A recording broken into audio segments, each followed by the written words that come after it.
Viewers అందరికీ ముఖ్య గమనిక. అతి త్వరలోనే Telangana high court office subordinate and process server 500 క్వశ్చన్స్తో కూడిన గ్రాండ్ టెస్ట్ 1ని మీకు అందించబోతున్నాము. కాబట్టి ఈ వీడియోని మిస్ కాకండి. ఛానల్ని సబ్స్క్రైబ్ చేసుకోకుంటే వెంటనే సబ్స్క్రైబ్ చేసుకొని బెల్ ఐకాన్ని క్లిక్ చేయండి. తద్వారా మేము వీడియో అప్లోడ్ చేయగానే మీకు వెంటనే నోటిఫికేషన్ వస్తుంది. మీ స్కోర్ని కామెంట్స్లో తెలియజేయండి. అలాగే మన వీడియోస్ నచ్చితే లైక్ చేయండి. మీ ఫ్రెండ్స్ మరియు ప్రిపేర్ అవుతున్న వారికి షేర్ చేయండి. అదేవిధంగా మీ ఫేస్బుక్ మరియు ఇన్స్టాలో కూడా పోస్ట్ చేయండి. దీనివల్ల మన వీడియోస్ మరింత మందికి రీచ్ అవుతాయి. మన withchari.inలో అన్ని కాంపిటేటివ్ ఎగ్జామ్స్ ప్రిపరేషన్ ప్రాక్టీస్ టెస్టులు ఉచితంగా అందుబాటులో ఉన్నాయి. కావున వెబ్సైట్ని విజిట్ చేసి ప్రాక్టీస్ చేయండి. ఇంకొక ముఖ్యమైన విషయం ఏంటంటే, ప్రతి ప్రశ్నకు మేమిస్తున్న వివరణాత్మక విశ్లేషణను పూర్తిగా వినండి మరియు ఒక సెపరేట్ నోట్బుక్లో బిట్స్ రూపంలో రాసుకోండి. ఇలా చేయడం ద్వారా ఎగ్జామ్లో ఈ టాపిక్ మీద ఎలాంటి క్వశ్చన్ వచ్చినా కూడా మీరు దాన్ని సులభంగా సమాధానం ఇవ్వగలుగుతారు. అదేవిధంగా మీకు ఆన్సర్ తెలిసినటువంటి క్వశ్చన్ యొక్క ఎక్స్ప్లెనేషన్ని కూడా స్కిప్ చేయకుండా వినండి, అలాగే నోట్స్ రాసుకోండి. తెలంగాణ అమర్నాథ్గా ప్రసిద్ధి చెందిన జాతర ఏది?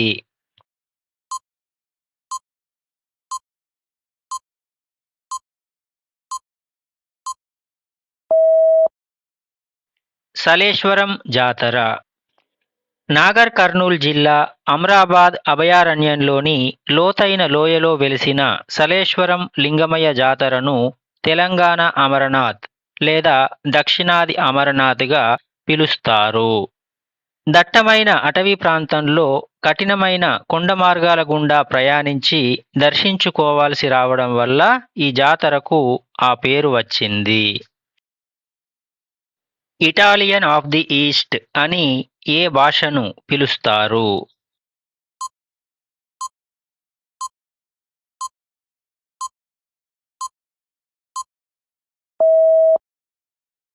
తెలుగు. ఇటాలియన్ భాష వలె తెలుగు భాషలోని పదాలు కూడా అచ్చులతో అంటే వోవెల్స్తో అంతమవుతాయి.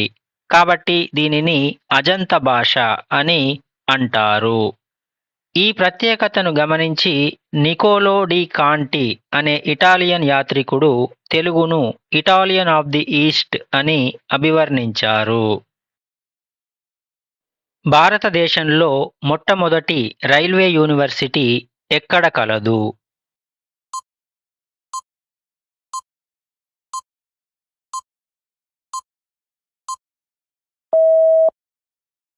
వడోదర, గుజరాత్. భారతదేశంలోనే మొట్టమొదటి మరియు ప్రపంచంలోనే మూడవ రైల్వే యూనివర్సిటీ అయిన నేషనల్ రైల్ అండ్ ట్రాన్స్పోర్ట్ ఇన్స్టిట్యూట్ను 2018లో గుజరాత్లోని వడోదరలో ఏర్పాటు చేశారు.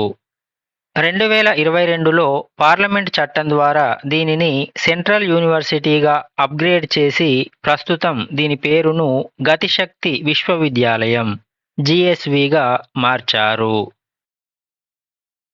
2025 నోబెల్ శాంతి బహుమతి ఎవరికి లభించింది?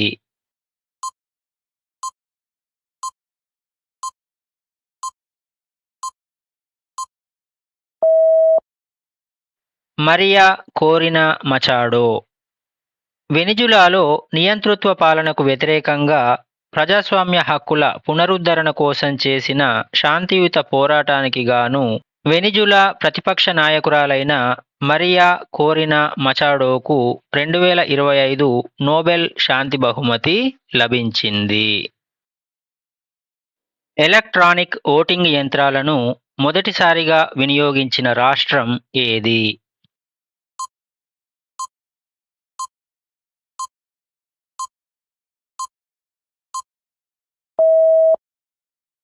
కేరళ. 1982 మే నెలలో కేరళలోని ఉత్తర పరవూర్ శాసనసభ నియోజకవర్గ ఉప ఎన్నికలో ప్రయోగాత్మకంగా 50 పోలింగ్ కేంద్రాల్లో మొదటిసారిగా ఈవీఎంలను ఉపయోగించారు. అయితే రాష్ట్రం మొత్తంలో అన్ని నియోజకవర్గాల్లో పూర్తి స్థాయిలో ఈవీఎంలతో ఎన్నికలు నిర్వహించినటువంటి మొదటి రాష్ట్రం మాత్రం గోవా. ఇది 1999లో. తెలంగాణలో గొల్లభామ చీరలకు ప్రసిద్ధి చెందిన ప్రాంతం ఏది?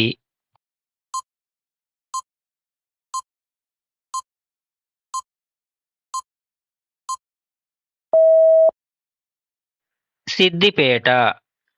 సిద్దిపేట ప్రాంతానికి చెందిన గొల్లభామ చీరలకు ప్రతిష్టాత్మక భౌగోళిక గుర్తింపు అంటే జిఐ ట్యాగ్ లభించింది. చేనేత పద్ధతిలో కాటన్ మరియు సిల్క్ నూలుతో రూపొందించే ఈ చీరల కొంగు, అంచుల భాగాలపై చేత్తో నేసే గొల్లభామ అంటే పాలు అమ్మే మహిళ యొక్క ఆకృతులు ఇక్కడి ప్రత్యేకత. ఐసీసీ మహిళల ఓడిఐ వరల్డ్ కప్ 2025 విజేత ఎవరు?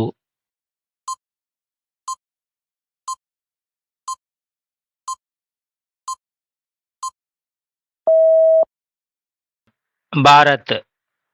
ఐసీసీ మహిళల వన్డే ప్రపంచ కప్ 2025 ఫైనల్ మ్యాచ్లో భారత జట్టు 52 పరుగుల తేడాతో దక్షిణాఫ్రికాను ఓడించి తొలిసారి వన్డే ప్రపంచ కప్ టైటిల్ను గెలుచుకుంది. ఈ మ్యాచ్లో భారత్ 50 ఓవర్లలో 7 వికెట్ల నష్టానికి 298 పరుగులు చేయగా దక్షిణాఫ్రికా 45.3 ఓవర్లలో 246 పరుగులకు ఆలౌట్ అయింది. రావత్ బాట అణు విద్యుత్ కేంద్రం ఏ రాష్ట్రంలో కలదు?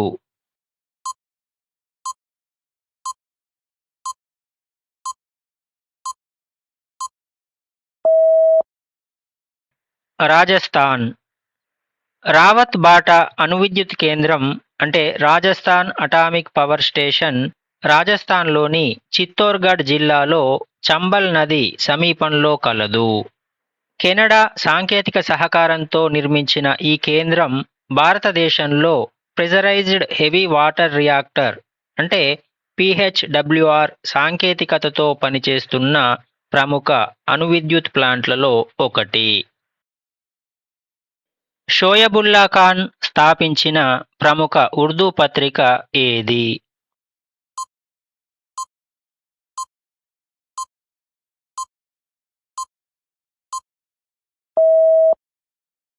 ఇమ్రోజ్. హైదరాబాద్ సంస్థానాన్ని భారత యూనియన్లో విలీనం చేయాలని రజాకార్ల అరాచకాలను ఎండగడుతూ షోయబుల్లా ఖాన్ ఇమ్రోజ్ అనే ఉర్దూ దినపత్రికను స్థాపించి నడిపారు. ఈ పత్రిక ద్వారా నిజాం నిరంకుశత్వాన్ని తీవ్రంగా విమర్శించినందుకు గాను 1948 ఆగస్టు 22న రజాకార్లు ఆయనను దారుణంగా కాల్చి చంపారు. మలిదశ తెలంగాణ ఉద్యమంలో అమరుడైన విద్యార్థి శ్రీకాంతాచారి ఏ జిల్లాకు చెందినవాడు?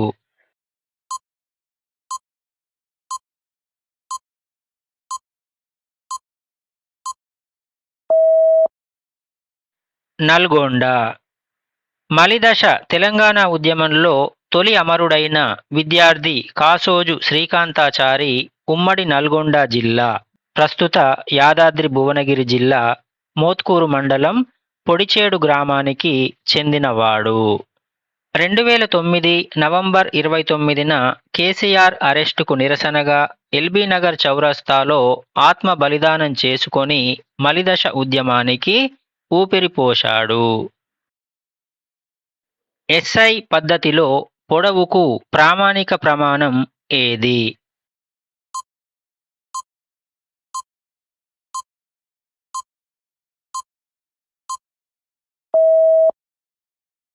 మీటర్. ఎస్ఐ పద్ధతిలో పొడవును కొలవడానికి మీటర్ను ప్రామాణిక ప్రమాణంగా ఉపయోగిస్తారు. సెంటీమీటర్ అనేది సిజిఎస్ పద్ధతిలో పొడవుకు ప్రమాణంగా ఉంటుంది. రక్తంలో తెల్ల రక్త కణాల ముఖ్యమైన విధి ఏమిటి?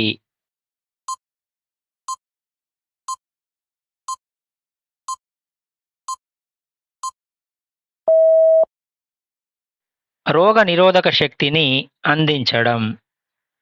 రక్తంలో ఉండే తెల్ల రక్త కణాలు శరీరంలోకి ప్రవహించే బ్యాక్టీరియా, వైరస్ల వంటి హానికరమైన సూక్ష్మజీవులతో పోరాడి శరీరానికి రోగనిరోధక శక్తిని అందిస్తాయి.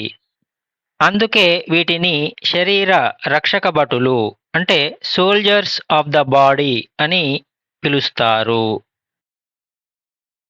పాలను పెరుగుగా మార్చడంలో తోడ్పడే బ్యాక్టీరియా ఏది?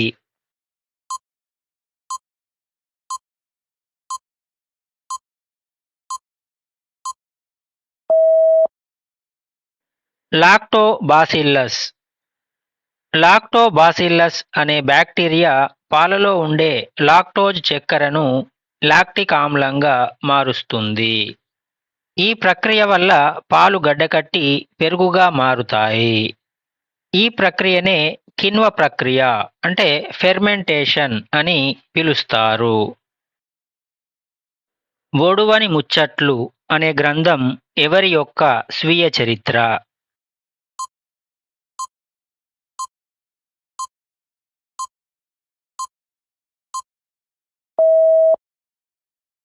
ప్రొఫెసర్ జయశంకర్.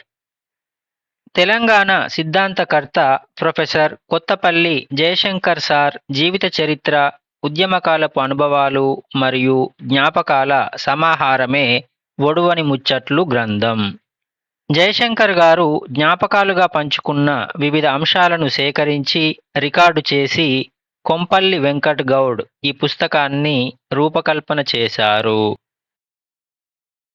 పల్లెటూరి పిల్లగాడ పసులుగాసే మునగాడ పాట రచయిత ఎవరు?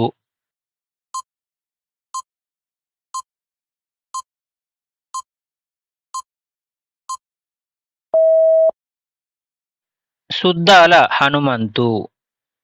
తెలంగాణ సాయుధ పోరాట కాలంలో వెట్టిచాకిరి, బాలకార్మిక వ్యవస్థ మరియు నిజాం పాలన నాటి భూస్వాముల దోపిడీని ఎండగడుతూ ప్రజాకవి సుద్దాల హనుమంతు ఈ విప్లవాత్మక పాటను రచించారు. ఈ పాట 1980లో వచ్చినటువంటి మా భూమి సినిమాలో ఉపయోగించబడి విశేష ప్రజాదరణ పొందింది. నేషనల్ రిమోట్ సెన్సింగ్ సెంటర్ ఎక్కడ కలదు?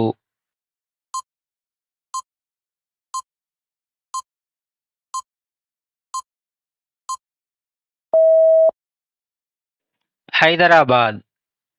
నేషనల్ రిమోట్ సెన్సింగ్ సెంటర్ హైదరాబాద్లోని బాలానగర్ ప్రధాన కార్యాలయంగా మరియు Shadnagar satellite data earth station వేదికగా పనిచేస్తోంది. ఇది భారతీయ అంతరిక్ష పరిశోధన సంస్థ ఇస్రో కింద పనిచేస్తుంది. ఉపగ్రహాల ద్వారా భూమికి సంబంధించిన సమాచారాన్ని, మ్యాప్లను సేకరించడంలో ఇది కీలక పాత్ర పోషిస్తుంది. రబ్బర్ను అత్యధికంగా ఉత్పత్తి చేసే రాష్ట్రం ఏది?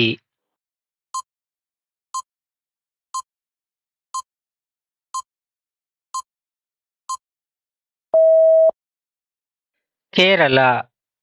భారతదేశంలో మొత్తం సహజ రబ్బర్ ఉత్పత్తిలో కేరళ ప్రథమ స్థానంలో అంటే సుమారు 70% కంటే ఎక్కువ వాటాతో ఉండగా త్రిపుర రెండవ స్థానంలో ఉంది. అయితే ప్రపంచంలోనే రబ్బర్ను అత్యధికంగా ఉత్పత్తి చేసే దేశం థాయిలాండ్. థయామిన్ లోపం వల్ల వచ్చే వ్యాధి ఏది?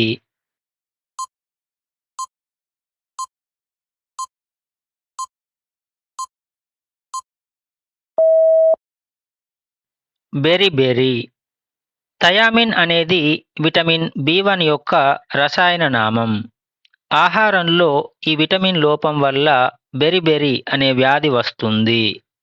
ఇది ప్రధానంగా నరాల బలహీనత, గుండె పనితీరు మందగించడం మరియు కండరాల క్షీణతకు దారితీస్తుంది.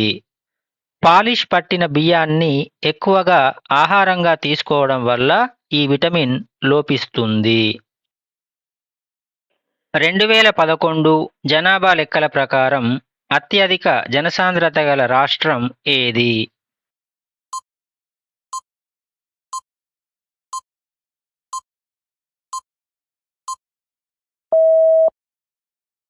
బీహార్. 2011 జనాభా లెక్కల ప్రకారం బీహార్ చదరపు కిలోమీటర్కు 1106 మందితో దేశంలోనే అత్యధిక జనసాంద్రతను కలిగి ప్రథమ స్థానంలో ఉండగా, పశ్చిమ బెంగాల్ 1028 మందితో రెండవ స్థానంలో ఉంది. అయితే అత్యల్ప జనసాంద్రత కలిగిన రాష్ట్రం అరుణాచల్ ప్రదేశ్, 1 చదరపు కిలోమీటర్కు 17 మంది చొప్పున. వ్యవసాయ రంగానికి అత్యంత ప్రాధాన్యతనిచ్చిన ప్రణాళిక ఏది?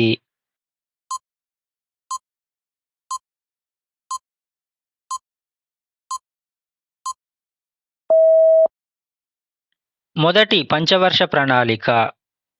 భారతదేశ మొదటి పంచవర్ష ప్రణాళికలో వ్యవసాయం, నీటిపారుదల మరియు విద్యుత్ రంగాలకు అత్యంత ప్రాధాన్యత ఇచ్చారు. ఈ ప్రణాళికా కాలంలోనే బాక్రానంగల్, హీరాకుడ్, నాగార్జునసాగర్ వంటి ప్రతిష్టాత్మక నీటిపారుదల ప్రాజెక్టుల నిర్మాణాలు చేపట్టారు. రెండవ పంచవర్ష ప్రణాళికలో భారీ పరిశ్రమలకు ప్రాధాన్యత ఇచ్చారు. బ్రహ్మ ప్రకాశిక పత్రికను స్థాపించిన వారు ఎవరు?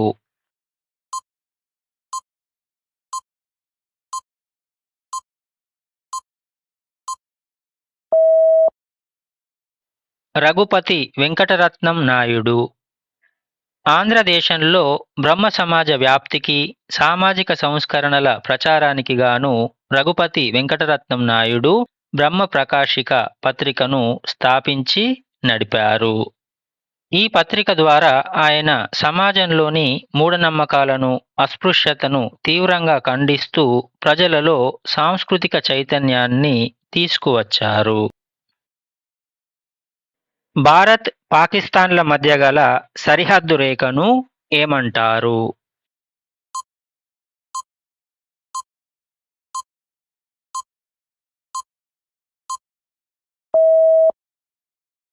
రాడ్క్లిఫ్ రేఖ. భారత్, పాకిస్తాన్ దేశాల మధ్య గల అంతర్జాతీయ సరిహద్దు రేఖను రాడ్క్లిఫ్ రేఖ అని పిలుస్తారు. 1947లో దేశ విభజన సమయంలో సరిహద్దుల commission chairman sir Cyril Radcliffe నేతృత్వంలో ఈ సరిహద్దు రేఖను నిర్ణయించి దానికి ఆయన పేరే పెట్టారు. రాష్ట్రకూట సామ్రాజ్యాన్ని స్థాపించిన వారు ఎవరు?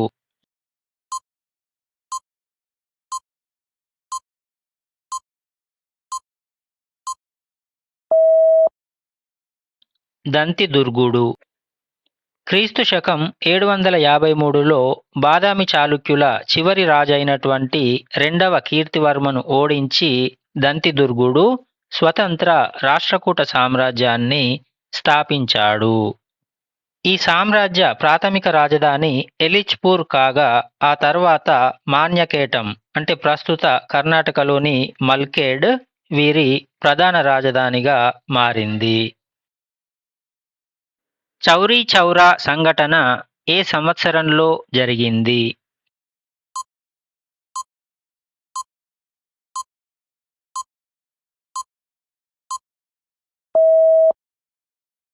పంతొమ్మిది వందల 1922 ఫిబ్రవరి 4న ఉత్తరప్రదేశ్లోని గోరఖ్పూర్ జిల్లా చౌరీ చౌరాలో శాంతియుతంగా ప్రదర్శన చేస్తున్న నిరసనకారులపై పోలీసులు కాల్పులు జరపడంతో ఆగ్రహించిన ఉద్యమకారులు పోలీస్ స్టేషన్కు నిప్పుపెట్టి 22 మంది పోలీసులను సజీవ దహనం చేశారు. దీనితో కలత చెందిన మహాత్మా గాంధీ ఫిబ్రవరి 12న సహాయ నిరాకరణ ఉద్యమాన్ని నిలిపివేశారు. 1857 సిపాయిల తిరుగుబాటు మొదట ఎక్కడ ప్రారంభమైంది?